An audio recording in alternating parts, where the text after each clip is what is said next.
Big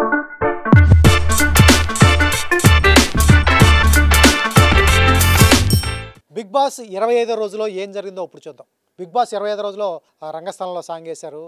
అయితే అంతా బాగుంది, అంతా డాన్స్లు అంతా అయిపోయిన తర్వాత సంజన బిగ్ బాస్తో అప్పీల్ చేసుకుంది. బిగ్ బాస్ ఫ్యామిలీని కొంచెం దూరంగా ఉన్నాను, ఫ్యామిలీకి 25 రోజులు అయింది, బట్ చిన్న ఎమోషన్ అయితే ఉన్నది, ఎమోషన్ బాండింగ్. బట్ మొన్న మీరు పంపించిన మెసేజ్ ద్వారా నాకు ఆ ఫీలింగ్ అయితే పోయింది.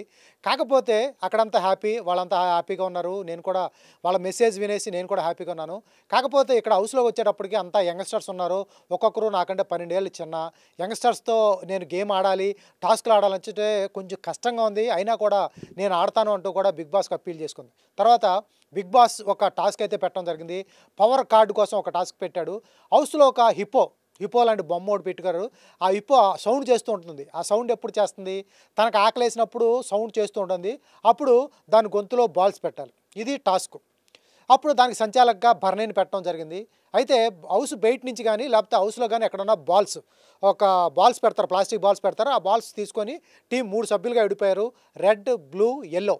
ఈ ముగ్గురు సభ్యుల కింద విడిపోయి వాళ్ళు ఎవరైతే వేస్తారో ఆ బాల్ని పట్టుకుని తోసుకోకుండా, ఒక్కొక్కరి దగ్గర నుంచి లాక్కోకుండా ఒక్కరే తీసుకెళ్ళి ఆ బాల్ పెడితే ఆ టీం విన్ అయినట్టు వాళ్ళకి పవర్ కార్డు వస్తుంది, ఇమ్యూనిటీ అనమాట.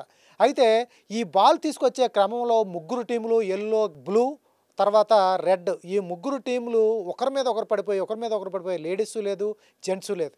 ఎక్కడో ఇబ్బందికరంగా ఉంది. ఫ్యామిలీ ఆడియన్స్ చూసేటప్పుడు ఎవరి చేతులు ఎక్కడ పడుతున్నాయో తెలియట్లేదు. మగవాళ్ళని వచ్చేసి అమ్మాయిలు గట్టిగా పట్టేసుకుని ఆ బాల్ లాగే ప్రయత్నంలో ఏం జరుగుతుందో అర్థం అవ్వట్లేదు. అయితే సంచాలకు భరణి ఉన్నా కూడా అదే అమ్మాయి బాల్ పట్టుకుని ఉంటే వీళ్ళంతా ఎక్కడ పట్టుకో, ఆ అమ్మాయిని డిఫైన్ చేసుకోవడానికి ఎక్కడ పట్టుకోవాలి ఏంటి, ఒక గందరగోళమైన పరిస్థితి అయితే హౌస్లో నెలకొంది. ఇటువంటి టాస్క్లు మొన్న కూడా దివ్య వేస్తారేమో, నాగార్జున గారు వచ్చినప్పుడు ఆ క్లిప్పు చేతులు ఎక్కడ పెడుతున్నావు ఏంటి అని హరీష్ని అడగడం జరిగింది. అది మీమ్ లాగా సోషల్ మీడియాలో బయటికి వేరే రకంగా వెళ్ళిపోతుంది.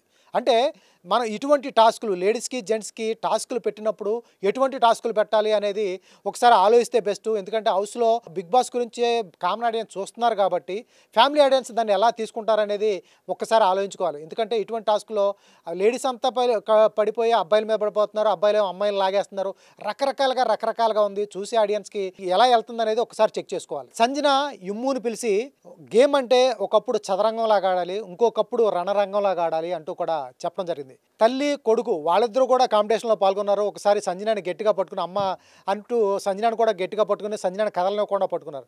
ఓకే, ఆ రిలేషన్ అర్థమైంది తప్ప ఎటువంటి అర్థాలు బయటికి వెళ్ళలేదు. కానీ ఒక్కొక్కసారి అది కానీ అటువంటి రిలేషన్ కానీ వాళ్ళ మధ్య బిల్డ్ అవ్వకపోతే ఆ పట్టుకునే విధానం కానీ అవన్నీ కొంచెం జుగుప్సాకరంగా ఉంటాయి. ఒకసారి బిగ్ బాస్ అర్థం చేసుకోవాలి. ఇది మళ్ళీ రిపీట్ చేస్తున్నాం. ఈ గేమ్స్ వల్ల బయట హౌస్లో ఈ బిగ్ బాస్ చూసేది ఫ్యామిలీ ఆడియన్స్ కాబట్టి వాళ్ళకి ఎటువంటి మెసేజ్ వెళ్తుంది అనేది మీరు ఒకసారి చెక్ చేసుకోవాలి. ఇక బిగ్ బాస్ టాస్క్ పెట్టారు. పవర్ కార్డ్ టాస్క్లో కళ్యాణ్ అలాగే ఇమాన్యులుకి గెలవడం జరిగింది. వాళ్ళకి పవర్ కార్డు కూడా ఇవ్వడం జరిగింది. వాళ్ళు కెప్టెన్సీ కంటెండర్గా ఎన్నిక జరగడం జరిగింది. అలాగే బిగ్ బాస్ పిలిచి మీ గేమ్లో ఇంకా 4 ఉన్నారు, వాళ్ళని కూడా బిగ్ బాస్ కంటెండర్గా అవ్వాలి అంటే ఒక టాస్క్ పెట్టండి, దానికి మీరు సంచాలకుగా ఉండాలంటూ కూడా చెప్పడం జరిగింది. ఇంకా కెప్టెన్సీ కంటెండర్స్గా ఒక 4 నుంచి 5 వరకు సెలెక్ట్ చేసిన అవకాశం కళ్యాణ్కి, ఇమాన్యుల్కి ఇవ్వడం జరిగింది. వాళ్ళు కూడా ఒక చిన్న టాస్క్ పెట్టారు. ఒక వైర్స్ గీశారు, వైర్స్ అయితే పెట్టారు. వైర్ కింద నుంచి టైర్లో కాలు పెట్టుకుంటూ వెళ్ళి ఒక చిన్న వంతెనలాగా ఉంది, వంతెన దాటుకుని వెళ్ళి ఒక రాడ్ అది పెట్టారు, దాన్ని పట్టుకోవాలి, అది గేమ్ విన్. దాంట్లో ఎవరైతే గెలుస్తారో వాళ్ళకి వచ్చేటప్పటికి కంటెండర్స్గా నెక్స్ట్ వీక్ కెప్టెన్ కంటెండర్స్గా అవకాశం ఉంటుంది. అటువంటి దానికోసం తనూజ కూడా పార్టిసిపేట్ చేసింది. కాకపోతే తనూజ పార్టిసిపేట్ చేసినప్పుడు ఫౌల్ అయితే ఇక తనూజ సంగతి తెలిసిందే, చాలా ఎమోషనల్ అయిపోయింది. బాత్రూమ్కి వెళ్ళిపోయి అసలు చిన్న దానికి ఫౌల్ ఎలా చేస్తారు, ఆ ఫౌల్ చేసింది కూడా ఎవరో కాదు కళ్యాణ్. ఎలా చేస్తారు ఏంటి అంటూ కూడా బాత్రూంలోకి వెళ్ళి ఎక్కి ఏడ్చింది. తనకి రీతు చౌదరి కూడా వెళ్ళి ఇట్లా కాదు చూద్దాం అంటూ కూడా ఆవిడని ఓదార్చే ప్రయత్నం చేసింది. దాంతోపాటు కెప్టెన్ డిమాండ్ పవన్ కూడా వెళ్ళి ఈసారి విను, ఏం పర్లేదు, ఇబ్బంది లేదు, నెక్స్ట్ నుంచి నేను చూసుకుంటాను, నేనుంటాను అంటూ కొంచెం డిమాండ్ పవన్ ధైర్యం చెప్పడం కూడా జరిగింది. ఓకే, ఇది ఎలా ఉంటే ఇక ఫైనల్ టాస్క్లు వచ్చేటప్పటికి వీళ్ళంతా కెప్టెన్సీ కంటెండర్స్గా చిన్న ఇదే టాస్క్లు పెట్టారు. ఈ టాస్క్లోనే భాగంగా రీతు చౌదరి, ఫ్లోరా సైని ఆడారు. ఫ్లోరా సైని, రీతు చౌదరి ఆడుతున్నప్పుడు ఇద్దరు ఒకేసారి నెట్ లోపలికి ఎంటర్ అవ్వాలి. బట్ రీతూ చౌదరి వచ్చేటప్పటికి ఫ్లోరా సైని వెళ్ళే రూట్లోకి వెళ్ళిపోయి అడ్డంగా వెళ్ళి గెలిచింది. దీనికి ఫస్ట్ టైం ఫ్లోరా సైని గేమ్లో ఒకరి మీద నిందయ్యాలన్నా కానీ, అలాగే ఒకరి మీద బాధపడుతూ కంప్లైంట్ చేయాలన్నా కానీ ఫస్ట్ టైం జరిగింది హౌస్లో.